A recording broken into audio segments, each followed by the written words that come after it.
Estamos começando o programa Impressões aqui pela TV Câmara de Florianópolis. Você sabe que pode acompanhar toda a programação através do nosso site, cmf.sc.gov.br. No programa de hoje nós vamos falar de um assunto que está em voga, está na atualidade e facilita ou então prejudica. A gente vai saber hoje sobre a redução do IPI. Você sabe o que é a redução do IPI, o Imposto sobre Produtos Industrializados? O que afeta aí no seu bolso, o que afeta aí para as famílias?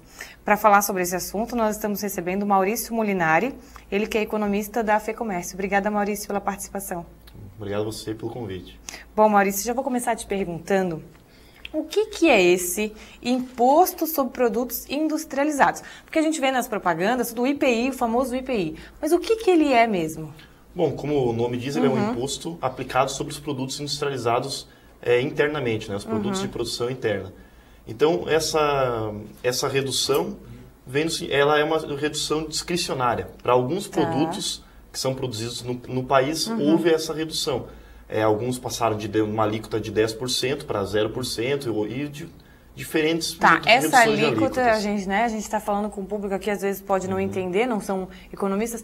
Essa alíquota é o desconto, é cortar o IPI, como que funciona isso? É que sobre o valor do produto, que, por exemplo, que uma indústria produz, é cobrado um percentual, que é a alíquota, e esse percentual ele é arrecadado para o governo. É um imposto que o governo se utiliza para se financiar.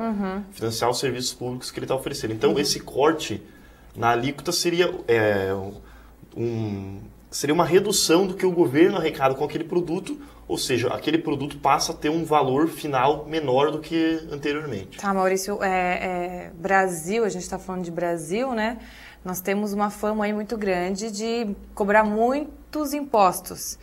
Na sua opinião, como economista, realmente está havendo essa redução ou está sendo tendo alguma forma de mascarar essa cobrança dos impostos? O que está havendo é uma redução para alguns produtos. No geral, a carga tributária continua elevada e continua sem uma reforma tributária ampla, que essa sim é necessária para desonerar todos os setores da economia. Então, ou seja, é uma redução para alguns produtos. É o que acarreta nesses feirões de automóveis. Vamos falar então quais são esses produtos. A gente conhece muito a famosa linha branca. Exatamente. Né? E os carros, os veículos. Isso vale também para outros produtos ou é isso mesmo? Bom, é principalmente a linha branca. Linha branca, geladeira... São 4 produtos da linha branca, então vamos falar bem. As geladeiras, os congeladores, certo. Tanquinhos e máquinas de lavar. São aqueles tanquinhos de lavar roupa mesmo. E os fogões, geladeiras e congeladores, certo, e fogões. Esses são os 4 produtos da linha branca.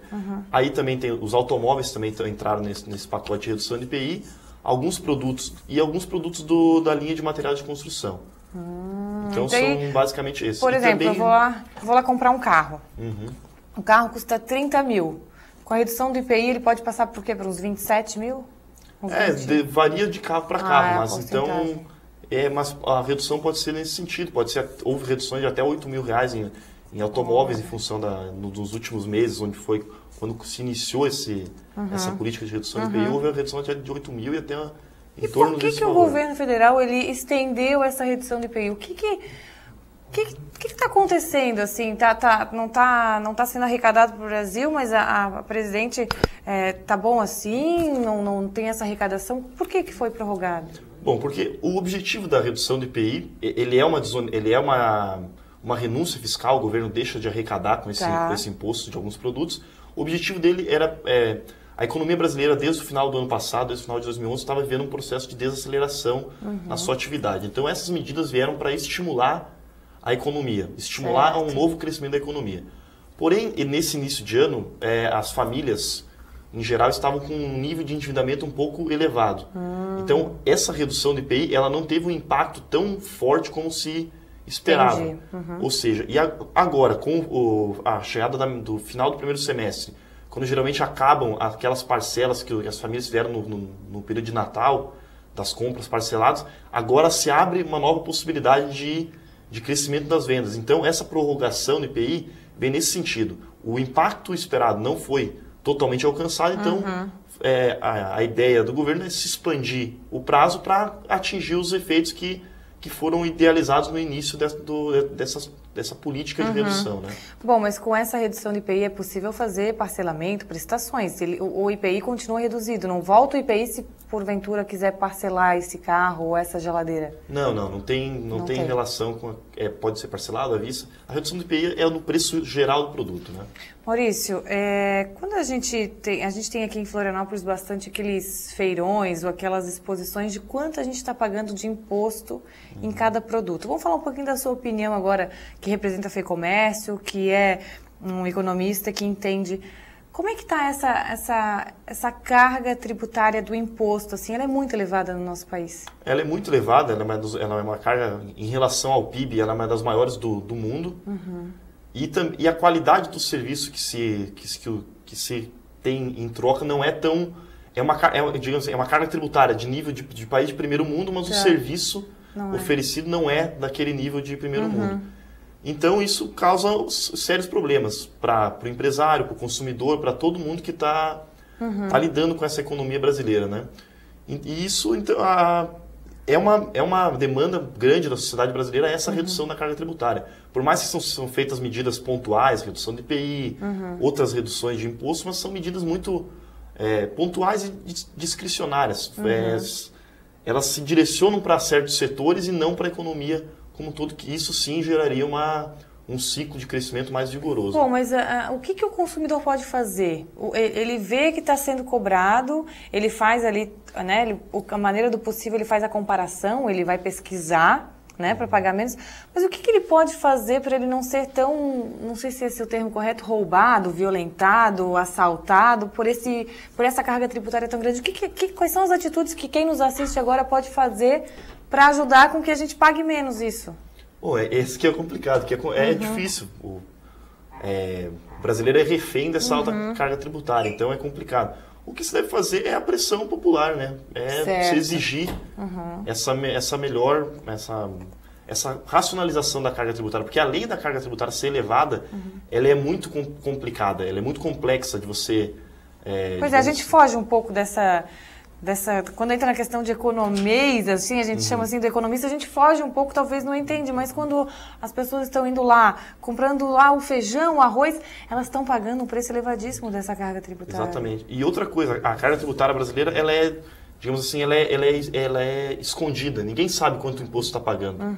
Não tem digamos assim, ela não é transparente ao consumidor. O consumidor nunca sabe quanto está pagando de carga tributária, quanto do preço de cada produto o que representa a carga tributária dentro do preço de cada produto.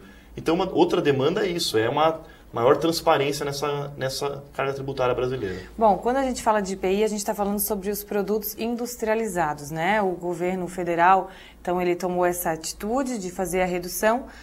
Mas eu te pergunto, por que o governo federal não faz aí um índice de produtos nacionais, aí um imposto sobre produtos nacionais, redução? Por exemplo, a dona de casa aí que precisa comprar o arroz, o feijão, a cesta básica, por que não se reduz isso, ao invés de reduzir os carros, já que a gente está aí com tantos carros nas ruas, por que não reduz esses produtos? É complicado. Tá tendo uma discussão agora de desonerar também os produtos da cesta básica. Certo. Então, quem sabe, daqui para frente, quem sabe a gente vai poder ver isso também. Então, ou seja, vai se fazendo alguns ajustes. Isso está sendo feito. A redução do IPI foi isso. Porém, são medidas sempre com prazo de validade. Não são medidas que você desonere completamente. Você tem um prazo para o final. As medidas do IPI, o prazo quase de todas as reduções é o final do ano, final de 2012. Que pode ser postergado depois, mas enfim, é final de 2012. Mas era para acabar antes e eles prorrogaram. Foi prorrogado. Mas por que prorrogaram? Porque não teve o movimento esperado ou porque estava vendendo muito? Porque não teve... as medidas impulsionaram a venda dos produtos que foram contemplados, porém não no nível que se esperava. Então por isso foi prorrogado isso. Mas Maurício, a gente viu aí pelas reportagens que foi reduzido o IPI, teve muita procura, pelo menos de carros, teve muita procura, tanto é que eles estavam vendendo carros que não tinham nem para ser vendidos, que estavam sendo fabricados, que estavam na fase de produção e eles já estavam vendendo. Então, será que realmente houve isso de não ter vendido conforme ela esperava? A presidente o país esperava que vendesse muito mais? É que nos primeiros meses de adoção da medida não houve esse impacto. Nos últimos meses é que começou a se verificar isso.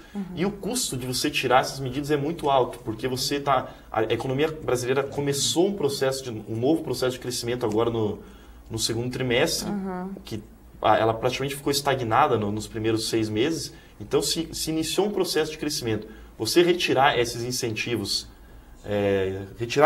da economia trazem um custo muito grande, que poderia minguar que o crescimento do PIB, que já está estimado para 1,5% a 2% no final do ano, se essas medidas fossem retiradas, poderia ser ainda menor. Então, por isso, o custo de se retirar é muito maior do que o custo de manter.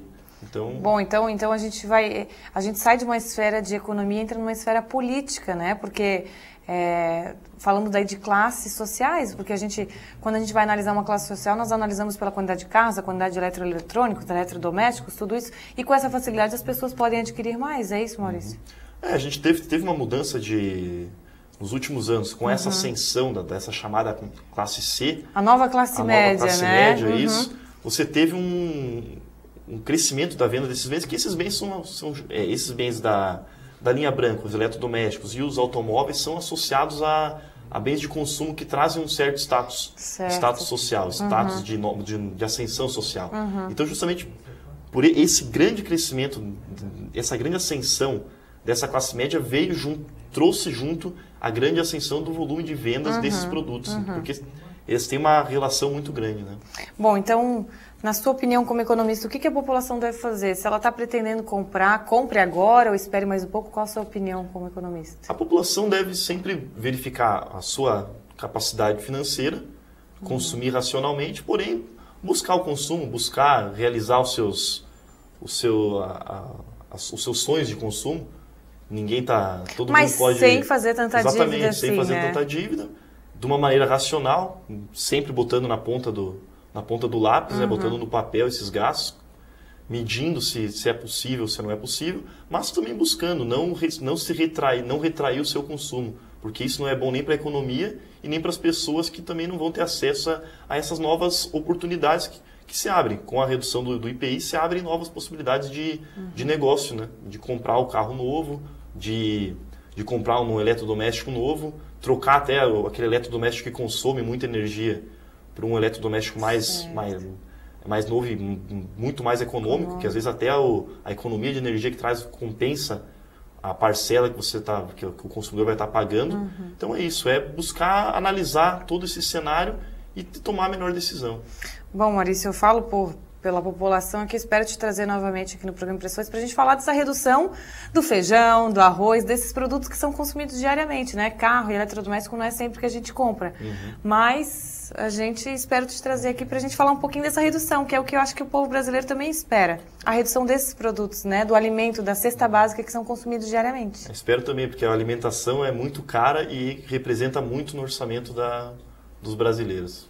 Bom, Maurício Molinari, economista da FEComércio, obrigada pela participação aqui no programa Impressões. Obrigado a você pelo convite. Obrigada pela sua companhia. Nos encontramos no próximo programa Impressões aqui pela TV Câmara de Florianópolis. Até lá.